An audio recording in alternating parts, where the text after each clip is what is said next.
My name's Hannah. And my name's Maya. And we've started the project called My Normal. Yes. And why we started the project My Normal, you ask? Simple. It's because we feel that there's a need out there for young LGBTQ people to have a safe space and for their voices to be heard. In Oxfordshire in general, my experience with the LGBT community is only really in Bicester. I think there's quite a good community for adults, but not so much for young people. There is definitely a community, and we definitely are there. I think a lot of people don't know each other, they don't really know what's available, they don't know how to reach out. This is honestly the first real project someone has come to me about. The seed of the idea originally came from, I do music youth work, and we're working with a young person who's trans, and my boss said to me, I was like, what is there out there for LGBTQ young people? And I was like, I don't really know, I haven't really heard of anything. And I know there wasn't really anything when I was younger. And so I looked it up and I found one youth group in the whole of Oxfordshire in Abingdon called Topaz, which is amazing that it's there, because that's it. And I think it really kind of struck a chord with me, because I think it's so important for LGBTQ young people to have a safe space where they can kind of explore who they are. I think it's mainly orientated towards people over 18, over 21 and all that, because this is pretty much the only thing I found that it's under, and everything is clubs, and like I'm part of the LGBT group on Facebook, and it's all like, let's meet up in a pub at 10 o'clock at night, and I'm like, So yeah. The population of National Statistics states there's between 1.5% and 6% of the population are LGBT. So when you apply that to a school or you apply that to a community, you're talking quite large numbers of people. If you look at the stats, you know, Stonewall have done lots of research, and if you're LGBT, you're more likely to, skip school or drop out of school or, self-harm, all these things, and so if you look at that, then you're wondering, why isn't there more things happening for LGBT young people? We're talking big numbers of people, and they're people that will be suppressing their emotions, they might be anxious, they might be quite stressed because they're keeping secrets from their family, from their peers in the classroom, from their teachers, and then that affects concentration and work, whether it's in the workplace or in classes. So there's a pretty strong case for supporting LGBT youth and helping them really come to terms with who they are. It really felt like a passion to kind of start something up, so that's why we've started My Normal. Other than the one that we've got going here and Pride, that's the only anything to do with lesbian, gay, transgender, anything that I've heard of in Oxfordshire. I think that there should be clubs that haven't just been set up by students. Although this project is called My Normal, the reason why is because, okay, we're in front of a gay flag right now. It really doesn't matter, who cares? I mean, it's not just about being gay, it's just about people coming together and having a voice and just being yourselves. Like, my normal is my normal, it's your normal, it's our normal. It doesn't matter, it shouldn't be a problem. There shouldn't even be the need for this project. It's almost as if, I just wish there wasn't a problem out there to create a project for that needs to be addressed. It shouldn't have to be, but unfortunately it's still an issue, and young people, we feel, are forgotten. I think the whole LGBT thing in itself is a community, and I think that instead of just kind of, a space gives you the opportunity to kind of celebrate what you are instead of just kind of be it, I guess, which you are every day.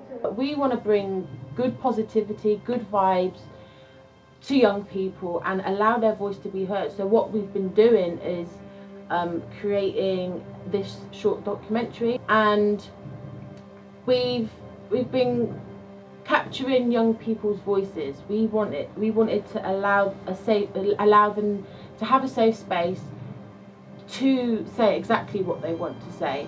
Because the problem is, people are ignorant because they don't understand. and people don't like what they can't understand. I went through discrimination from teachers as well. Like, honestly, I had a lot of stuff happen to me. I've been, you know, ganged up on, had lots of stuff happen. I've been beaten, I've been robbed, lots of stuff. And honestly, when I decided to take it to my school, they said it wasn't their problem. So, you know, this, as I said, project for the LGBT community, for younger people, is definitely something needed, because it's just non-existent at all in schools. It is non-existent. I was at school. I think my school was a Stonewall school, and it was quite a good, it was known as quite a good school for LGBT people, but I still didn't feel like there was much support for LGBT people. And I think on the whole, a lot of people say that there isn't much for people in schools. Amongst all this, we've also been creating pages using found poetry and art to create pages for a zine. What have I enjoyed? Pretty much everything. Like, I especially have enjoyed the sort of just sitting around and discussing bits. Enjoyed doing the photo shoot where we wrote words across our faces, and I also enjoyed making the zine pages today. Doing art with young people is really inspiring, because you just give them the tools and then they can create anything that they want to do, but you're just like saying this is how you do it, and then letting them loose to express themselves and express who they are, so then other people can see that as well. And that's a really powerful thing, I think, through this scene especially. I think is, you know, there's a lot of things that people wouldn't have like heard before, and you know, and wouldn't have like realised, because it's quite a unique journey if, you know, if you're not cisgender, or if you're like non-binary or trans. My mind has been expanded by coming here and interacting with different people to whom I would normally interact. Probably contributed to my happiness. The journey that these young people have gone on, they've learned, we've opened their minds, and we've also found out that these young people really need something. They need something in schools, they need something outside of school, and it really should just be a given thing, you know? I mean, we've got things for other people of all different types of, you know, backgrounds. Like if you've got a problem in your life, you can go to a counsellor, but why being gay should you need to go to a counsellor? That's not a problem. Think about it. It's not a problem. It shouldn't have to be a problem. Well, I think the good news is many big organisations now have LGBT networks. A lot of government departments have LGBT networks, so whether you're in the Home Office, or whether you're working in the Department of Pensions, or whether you're in the local authority, or if you're working, you know, if you get a job in the Navy or the Army, you know, all these parts of government now have LGBT networks. We've learnt a lot on this project, and I think one of the things that we wanted to do with making this short documentary is work out what young people think there should be, because then we can adapt our project. It's important that from a young age people are educated on things that aren't perceived as normal, so that they can respect, even if they don't like it, they can respect it. We really want to carry on to do projects that create a real safe space, obviously, but also inspire, communicate with the whole community as a whole. You know, we're really keen to do like a Humans of New York kind of photography project. We're very keen to try out doing like a music project where we make some songs. You know, all these things are ways of expressing yourself like that. That's what the beauty of art, and we've got some really good plans and some stuff that, you know, young people have told us that they want to do, and you know, stuff like that.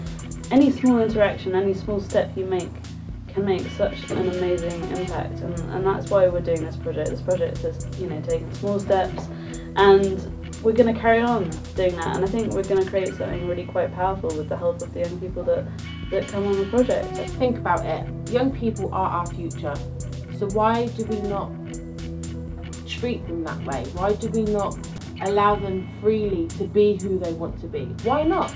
We're also like, it's refreshing, you know. I mean, we're also like, we're of different ethnicities. I'm half African, half English. You're part Indian, and it's just like, we don't want anybody to feel scared to come to us and be involved with this project, because we are planning on, you know, changing the mindsets of people in a positive way. And we invite and encourage anybody of any ethnicity, sexuality, preferences, whether you like to eat sandwiches from Tesco's or sandwiches from Sainsbury's. Even if you don't like pizza. Even if you don't like pizza, you're still invited. So we really truly believe that it doesn't matter, you know, how you're born or who you enter this world as. We believe that it's what you do on this earth while you're here, and that's the kind of message we want to tell people. Yeah, and that's why we're doing this. Because we want to change the world. My normal. My normal. My normal. My normal. My normal. My normal. My normal. Thank you for watching. thank you. Thank you, dude. Yeah, man.